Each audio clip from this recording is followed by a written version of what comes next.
서로하고 인사 한번 합시다. 가을비가 내리니 너무 좋습니다. 가을비가 내려서 너무 좋습니다. 할렐루야. 여러분 비 좋아하십니까? 하늘에서 내려오는 것은 다 좋습니다. 축복이고 은혜입니다. 가을비가 내리는 주일, 운치 있지 않습니까? 뭔가 기대되지 않습니까? 뭔가 은혜가 막 폭포수처럼 부어질 것 같은 느낌이 들지 않습니까? 기대하셔도 됩니다. 하나님께서 놀랍게 우리 심령을 채워주실 줄로 믿습니다. 하나님께서 사용하신 사람들은 하나같이 모험하는 사람들이었어요. 하나님께서는 모험하는 사람들을 좋아하십니다. 아브라함을 생각해 보세요. 너는 너도 친척 아들 집을 떠나 내가 너에게 지시할 땅으로 가라 말씀하셨을 때 즉시 모험의 길을 떠납니다. 야곱도 그의 아버지의 집을 떠나서 밧단아람으로 가는 모험을 강행합니다.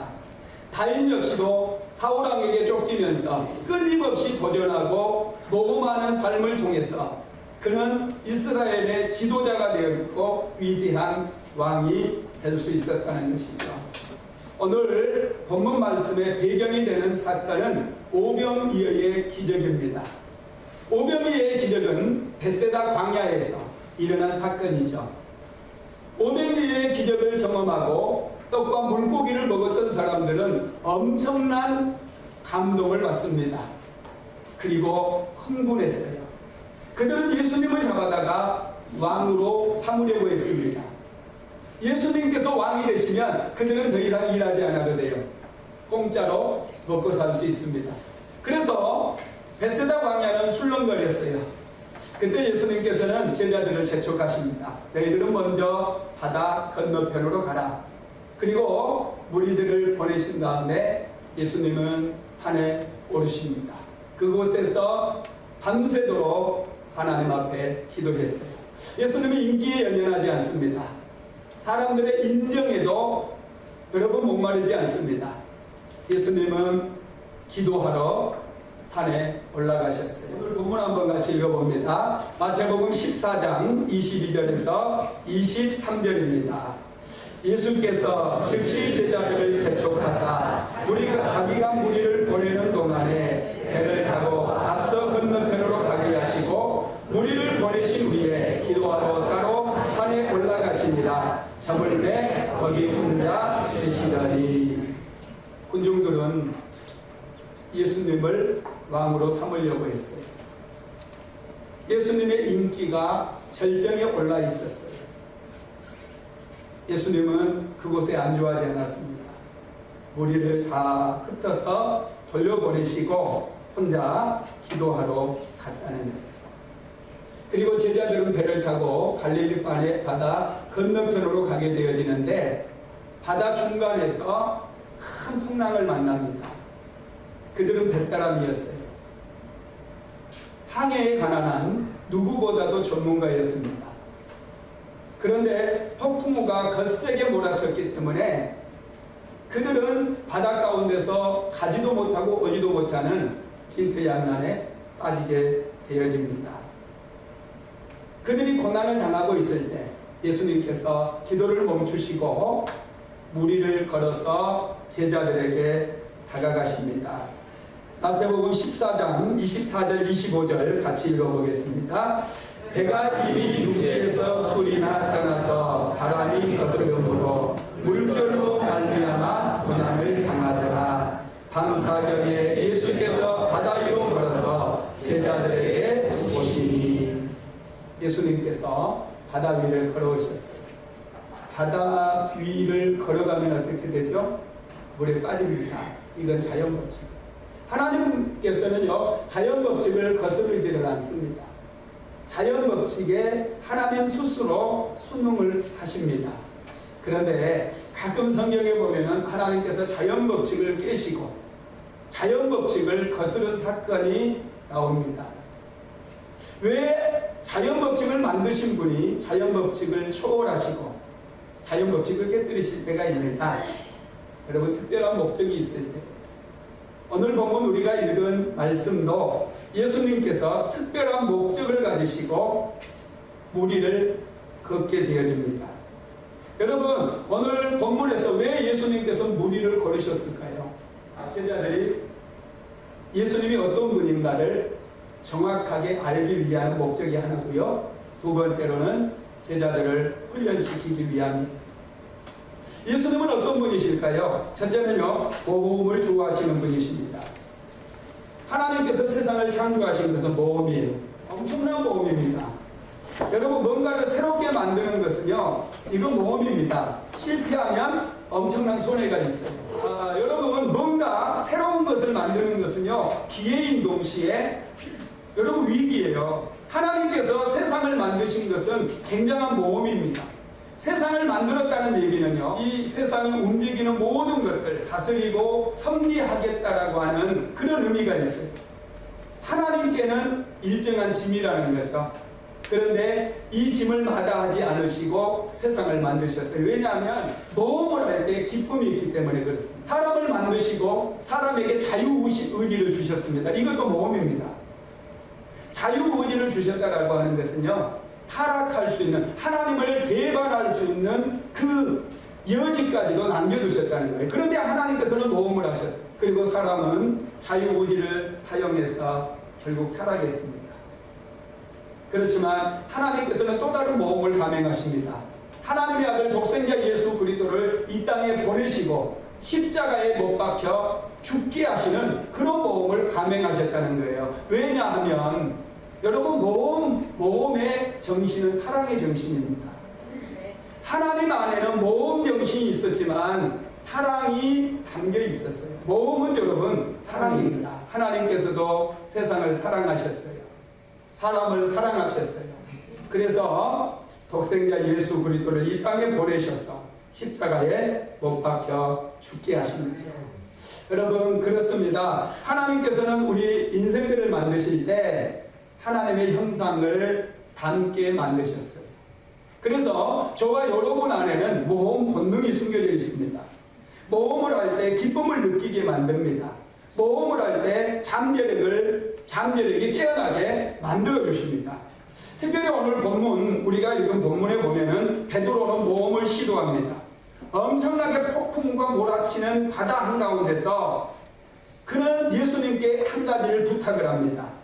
마태복음 14장 28절에서 29절 한번 같이 읽어봅니다. 베드로가 대답하여 이르되 주여 만일 주님이시거든 나를 명하사 무리로 오라 하소서 하니 오라 하시니 베드로가 배에서 내려 무리로 걸어서 예수님께 가되 할렐루야.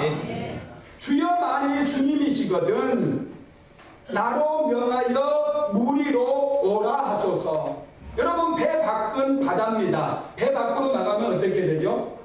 빠져 죽습니다.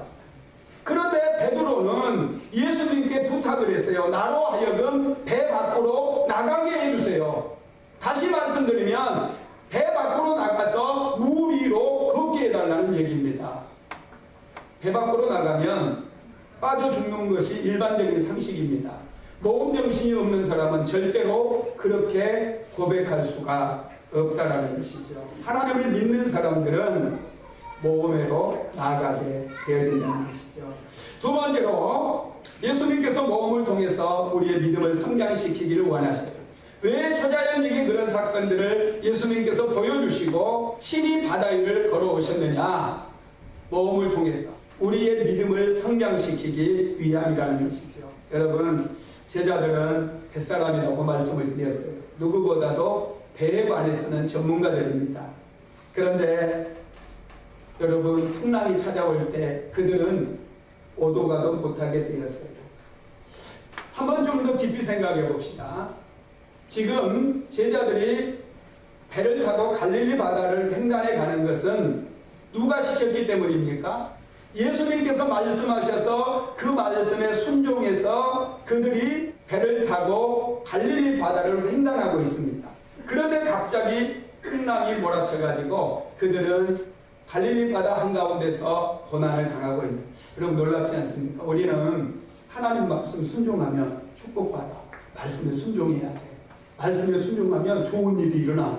이렇게 얘기하잖아요. 그런데 오히려 성경을 보면요, 분명히 하나님의 말씀에 순종했는데 오히려 어려움을 겪고 더 큰 고난을 만나고 환난을 겪은 분들의 이야기가 많이 기록되어 있다는. 창세기 12장에서 하나님께서는 아브라함에게 말씀하십니다. 너는 본토 친척 아비 집을 떠나 내가 내게 지시할 땅으로 가라.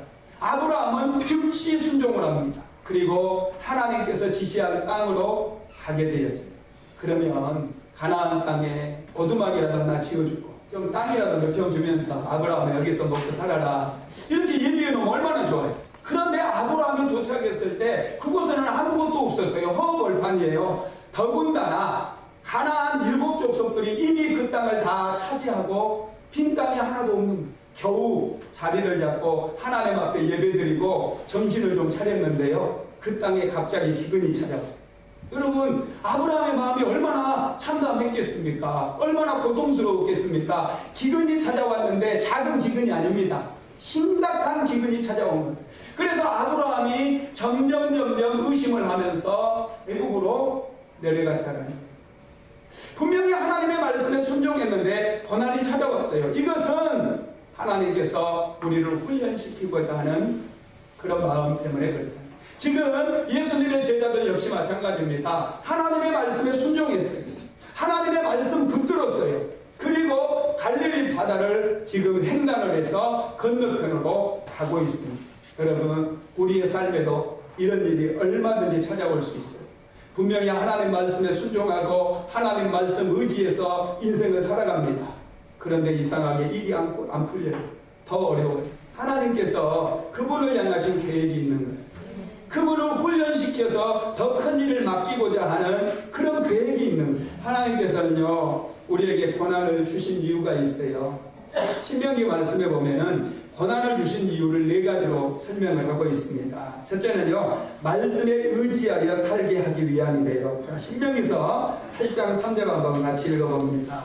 너를 낮추시며 너를 줄이게 하시며 또 너도 알지 못하며 내 조상들도 알지 못하던 만나를 내게 먹이신 것은 사람이 떡으로만 사는 것이 아니요 여호와의 입에서 나오는 모든 말씀으로 사는 이를 내가 알게 하려 하심이라. 사람이 뭘로만 사는 게 아니라고요? 떡으로만 사는 게. 할렐루야. 사람은 하나님의 말씀이 중요합니다. 하나님께서 우리에게 고난을 주실 때 여러분 말씀을 많이 묵상해요. 말씀 안에 해답이 있습니다. 두 번째로는요, 겸손하게 만들기 위함이라고 그랬어요. 8장 3절에 보면 너를 낮추시며 너를 줄이게 하시며 그랬어요. 낮추신다는 말이 겸손하게. 하나님께서 겸손한 사람에게 은혜를 주십니다. 교만한 사람은요, 하나님께서 싫어하십니다. 세 번째로는 복을 주시기 위함이라고 그랬어요. 신명기서 8장 16절 한번 읽어봅니다. 내 조상들도 알지 못하던 만나를 광야에서 내게 먹이셨나니 이는 다 너를 낮추시며 너를 시험하사 마침내 내게 복을 주려 하심이었느니라. 고난을 통과하지 않으면요, 그 복이 저주가 될 수 있어요. 여러분, 우리를 고난에 빠뜨리는 이유는 마침내 복을 주시기 위함입니다. 네 번째로는요, 기적을 경험하게 하기 위해서예요. 오늘 제자들에게 고난이 찾아왔어요. 왜 고난이 찾아왔느냐? 그들에게 기적을 보여주기 위함입니다. 여러분, 사람들은 평안하면 기도하지 않습니다. 어려움에 빠질 때, 고난 가운데 있을 때 기도해요. 기도해서 기적을 경험하게 되는 것이죠. 오늘 제자들은 점점 더 큰 고난을 당하고 있습니다. 그때 예수님께서 무리를 걸어서 제자들을 찾아오셨어요. 자, 마태복음 14장 25절 다시 읽어봅니다. 시작. 밤 4경에 예수께서 바다 위로 걸어서 제자들에게 오시니. 밤 4경은 새벽 3시에서 6시 사이입니다. 여러분, 해가 진 무렵에 제자들은 갈릴리 바다에 배를 타고 건너편으로 가기 시작했어요. 그런데 지금 새벽 3시에서 6시 사이가 사경인데 새벽 3시까지 목표 지점에 도착하지 못하고 그들이 고난을 겪고 있어요. 그때 예수님께서 제자들을 찾아오시는데 제자들이 무리를 걸어서 오시는 예수님을 보고 유령이라고 생각을 합니다. 26절 한번 읽어봅니다. 제자들이 그가 바다 위로 걸어오심을 보고 놀라 유령이라 하며 무서워하여 소리 지르거늘. 여러분, 제자들은 두려워했어요. 무리를 걸어서 오시는 예수님을 알아보지 못하고 그들은 유령이라고 소리를 치면서 무서워했습니다. 사람 안에는요, 두려움이 있어요. 저와 여러분 안에도 두려움이 있습니다. 여러분, 우리의 믿음이 성장하기 위해서는요, 이 두려움을 다스리는 법을 배워야 해요.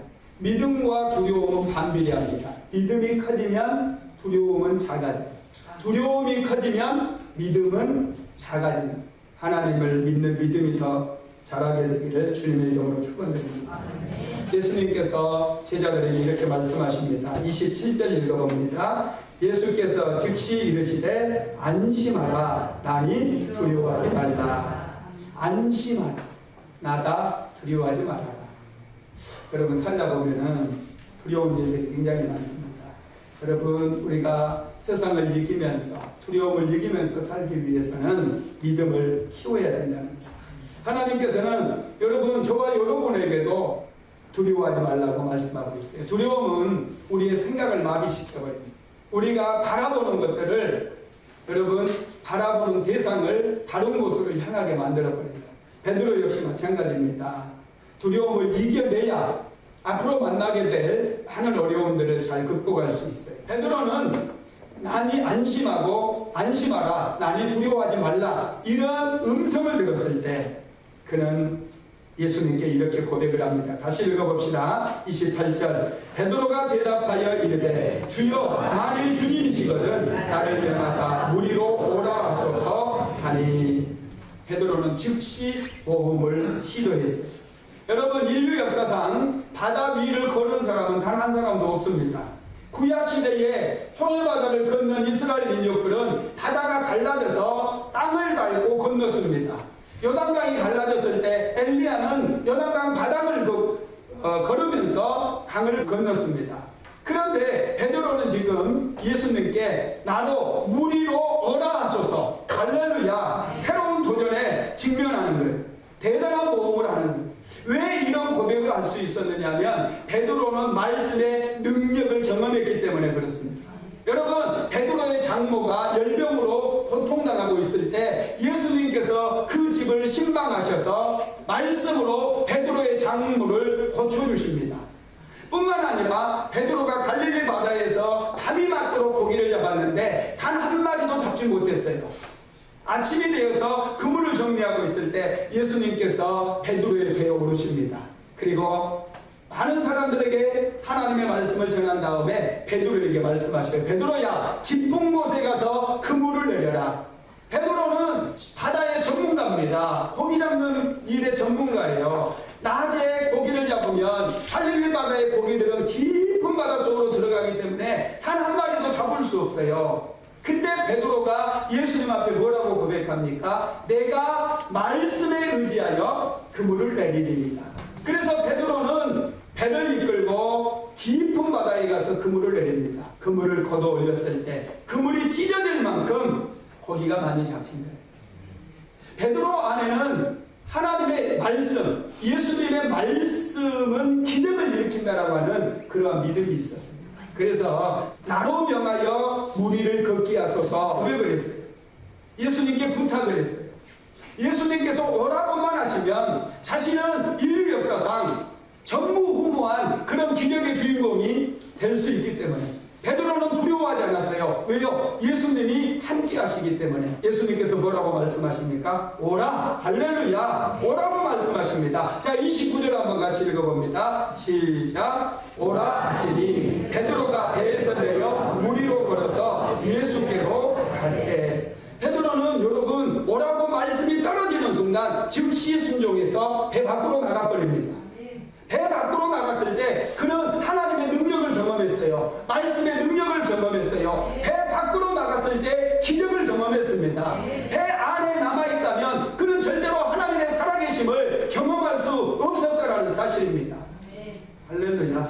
여러분, 믿음으로 산다는 것은 모험하는 삶입니다. 여러분, 도전하고 모험을 하게 되어질 때 내 안에 있는 잠재력을 발견하게 되어지는 거예요.